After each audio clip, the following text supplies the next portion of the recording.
अब हम लोग पढ़ेंगे पी ब्लॉक में टॉपिक इलेक्ट्रो एफिनिटी। अब पी ब्लॉक में हम पढ़ेंगे ग्रुप 15, 16, 17, 18 सब एक साथ। सिर्फ आप इलेक्ट्रो एफिनिटी का देख कर समझ लीजिए अच्छे से, बाकी जो एक्सेप्शनल है लास्ट में क्वेश्चन दिया हुआ है देख लीजिएगा। चलो अब स्टार्ट करते हैं। इलेक्ट्रो एफिनिटी डिनोट करते हैं ई ए से। इसी का एक और नाम है इलेक्ट्रॉन गेन इंथैल्पी। दोनों सेम है लेकिन थोड़ा सा अंतर साइन का रहता है, लास्ट में क्लियर होगा आपको। अभी हम टॉपिक उठाते हैं इलेक्ट्रो एफिनिटी डिनोट करते हैं ई से। इलेक्ट्रॉन गेन इंथैल्पी के बारे में चर्चा है थोड़ा देर बाद। आइए, जब हम आइसोलेटेड गैसियस एटम में जब हम इलेक्ट्रॉन ऐड करते हैं तो कुछ एनर्जी निकलती है। जैसे मान लीजिए ये एटम है X, इसमें इलेक्ट्रॉन को ऐड कर रहे हैं, इलेक्ट्रॉन को ठूस रहे हैं। इलेक्ट्रॉन ठूसने पर एनर्जी निकलेगा। एनर्जी जो निकलेगा ना उसी को बोलते हैं इलेक्ट्रो एफिनिटी। एग्जाम्पल समझाते हैं। एक क्लोरीन एटम है, उसमें इलेक्ट्रॉन को ठूसना है तो वो एनर्जी निकला 3.61 इलेक्ट्रॉन वोल्ट या 349 किलो जूल पर मोल। क्लियर? जो एनर्जी रिलीज होगा उसको बोलेंगे इलेक्ट्रो एफिनिटी। अब एनर्जी रिलीज कैसे होता है एक एग्जांपल समझाते हैं आपको हम। जैसे आप देखो ये गैस सिलेंडर अपने घर में,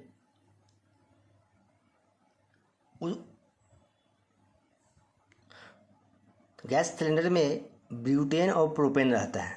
जब वह ब्यूटेन प्रोटेन रिएक्ट करेगा ऑक्सीजन के साथ तो हमको हीट निकलता है। ऑक्सीजन क्या किया होगा, उसके बॉन्ड को तोड़ा होगा, रिलीज क्या हुआ, हीट। सेम ऐसे ही समझिए, हम एटम में जब क्लोरीन को ठूसेंगे तो कुछ एनर्जी निकलता है। जो एनर्जी रिलीज होगा उसको बोलेंगे इलेक्ट्रो एफिनिटी। अब इसे इंग्लिश में डिफिनेशन देखते हैं। Electro affinity is the amount of energy released when an electron is added to an isolated neutral gaseous atom। एक और बात, हम हमेशा ऐड करेंगे गैसियस एटम में क्योंकि उसमें एटम थोड़ा दूर दूर रहता है, इसलिए टू फॉर्म एन एनायन। जब भी इलेक्ट्रॉन ऐड होगा अनायन बनाएगा, इसलिए टू फॉर्म एन एनायन।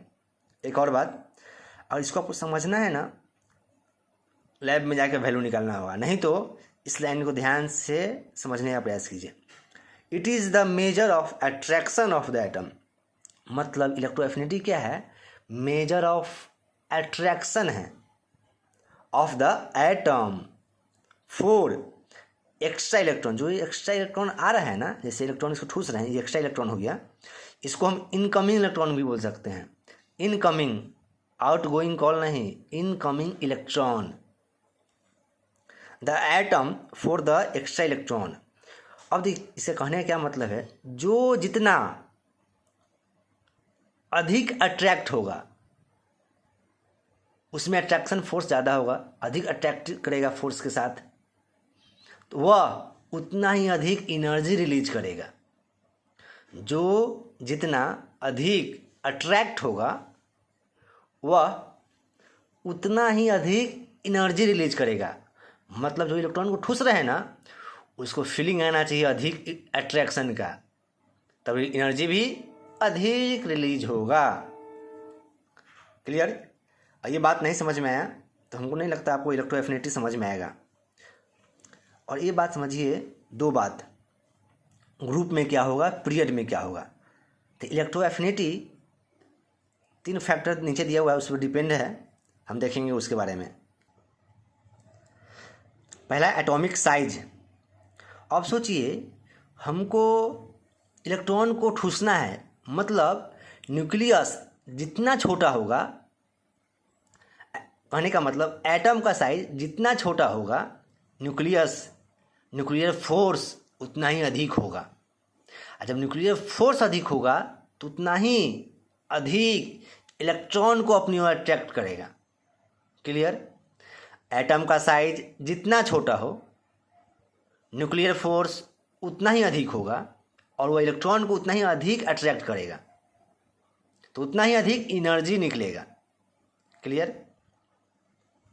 अब देखिए, एटॉमिक साइज अगर इंक्रीज करता है तो इलेक्ट्रॉन उतना ही कम अट्रैक्ट होगा। क्यों? साइज बढ़ने से फोर्स ऑफ अट्रैक्शन कम जाता है, तो एनर्जी भी कम रिलीज होगी। दूसरा कारण है जेड इफेक्टिव, मतलब इफेक्टिव, जेड मतलब न्यूक्लियर चार्ज, इफेक्टिव तो इफेक्टिव न्यूक्लियर चार्ज। अगर इफेक्टिव न्यूक्लियर चार्ज इंक्रीज होता है तो क्या होगा? इफेक्टिव न्यूक्लियर चार्ज इंक्रीज हो रहा है मतलब फोर्स ऑफ अट्रैक्शन बढ़ रहा है। फोर्स ऑफ अट्रैक्शन बढ़ रहा है मतलब न्यूक्लियस जो इनकमिंग इलेक्ट्रॉन है उसको और अधिक अट्रैक्ट करेगा, मतलब एनर्जी और अधिक निकलेगा, मतलब एनर्जी उतना ही अधिक रिलीज होगी। तीसरा है, पूरे केमिस्ट्री में यही खुरपात मचाए हुए रहता है, इलेक्ट्रॉनिक कॉन्फ़िगरेशन वाला। जो भी हाफ फिल्ड या फुल फिल्ड होगा वह एक्सेप्शन में आएगा। देखते हैं कैसे। हाफ फिल्ड का मतलब समझते हैं, पी में 3 ऑर्बिटल, पी ऑर्बिटल में 3 इलेक्ट्रॉन, डी में 5 इलेक्ट्रॉन, पी में 6 इलेक्ट्रॉन, डी में 10 इलेक्ट्रॉन। ये वेरी स्टेबल होता है, इसमें आप इलेक्ट्रॉन ठूस नहीं सकते हैं। इसमें इलेक्ट्रॉन ठूसना होगा ना तो आपको खुद एनर्जी लगाना पड़ेगा, और इसका इलेक्ट्रो एफिनिटी लगभग 0 होता है, या 0 से आप 10 के बीच में कह सकते हैं। हाँ, लेकिन जो फुल फील्ड है मतलब ग्रुप 18 उसका तो 0 होगा ही होगा। हाफ फील्ड वाला को 1 2 3 4 चलेगा। आप यूँ कहें तो electro affinity full field half field में 0 होता है। क्लियर? अब हम आगे पढ़ते हैं ग्रुप में क्या होता है, पीरियड में क्या होता है। अब ग्रुप 15 के बारे में पढ़ेंगे। हम क्या कर रहे हैं, सब ग्रुप 15, 16, 17, 18 सब एक टॉपिक में क्लियर कर देते हैं, ज़्यादा लंबा टाइम नहीं, टाइम भी बचेगा आपका। In group decreases, electro affinity decrease करता है। अब देखिए, ग्रुप 16 का एग्जाम्पल लिए हैं, 15 नहीं लिए हैं, बाद में बतलाते हैं। 16 लिए हैं, इसका 144 है, 200, 105, यहाँ से तो डिक्रीज कर रहा है, लेकिन ये तो इंक्रीज कर गया था नहीं, तो ये एक्सेप्शन है। क्यों? बाद में देखते हैं। ये भी देखिए सेम, क्लोरीन का भी ज़्यादा है लेकिन यहाँ से फिर डिक्रीज किया है। तो ग्रुप में इलेक्ट्रो एफिनिटी डिक्रीज करता है, जो एक्सेप्शन है हम आगे चर्चा कर रहे हैं। ग्रुप 18 का इलेक्ट्रो एफिनिटी कितना आता है? 0। क्लियर? आइए, अब in period electro affinity increase. अब पीरियड में क्या होता है, आप पढ़े हुइएगा,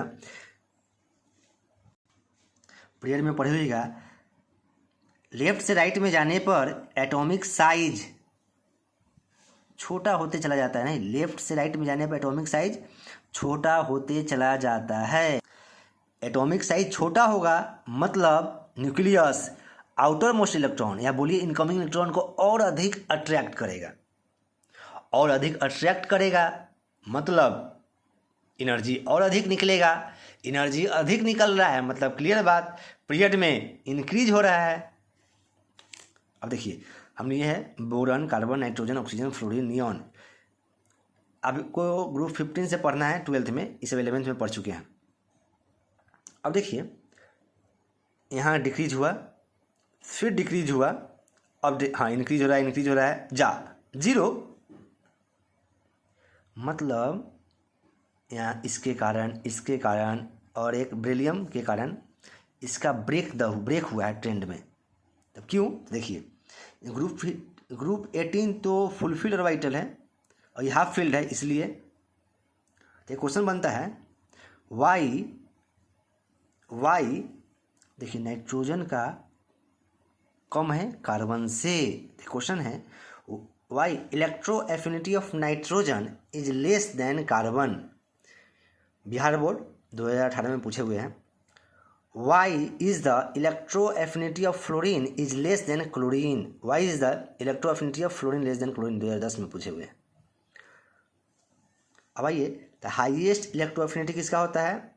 सबसे 1 में क्लोरीन 345 किलो जूल पर मोल। उसके बाद फ्लोरीन 328, ब्रोमीन 325, ब्रोमीन अगला चीज chlorine, fluorine, bromine, iodine. Clear?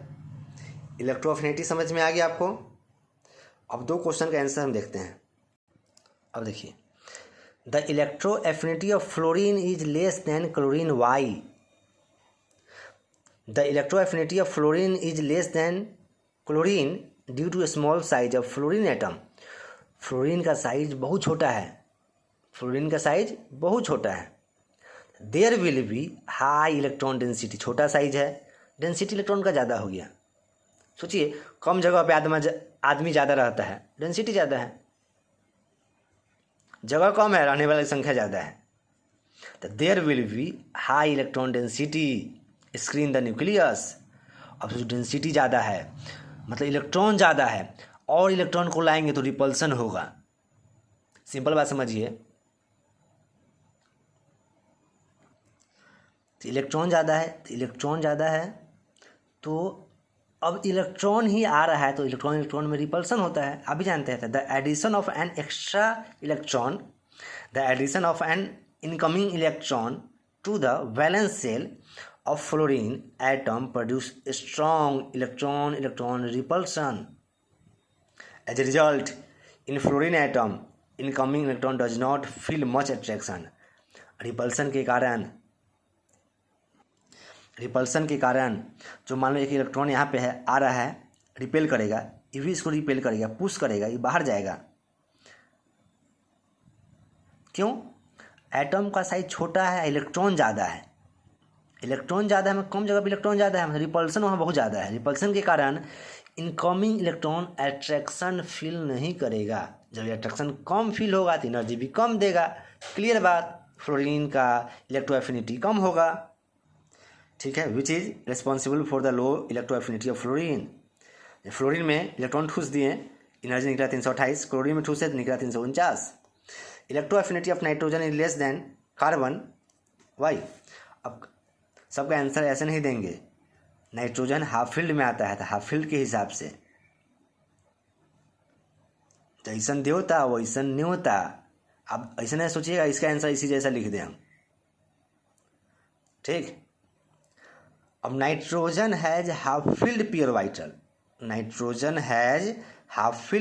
पास क्या है? हाफ फील्ड है, 1 2 3। लेकिन कार्बन के पास एक इलेक्ट्रॉन कम है हाफ फील्ड में, तो विच इज मोर स्टेबल? कौन? नाइट्रोजन मोर स्टेबल है। वो कभी नहीं सोचेगा इलेक्ट्रॉन अब हम ले। एलिमेंट अगर स्टेबल हो जाए ना, इलेक्ट्रॉन लेने के बारे में सोचेगा भी नहीं।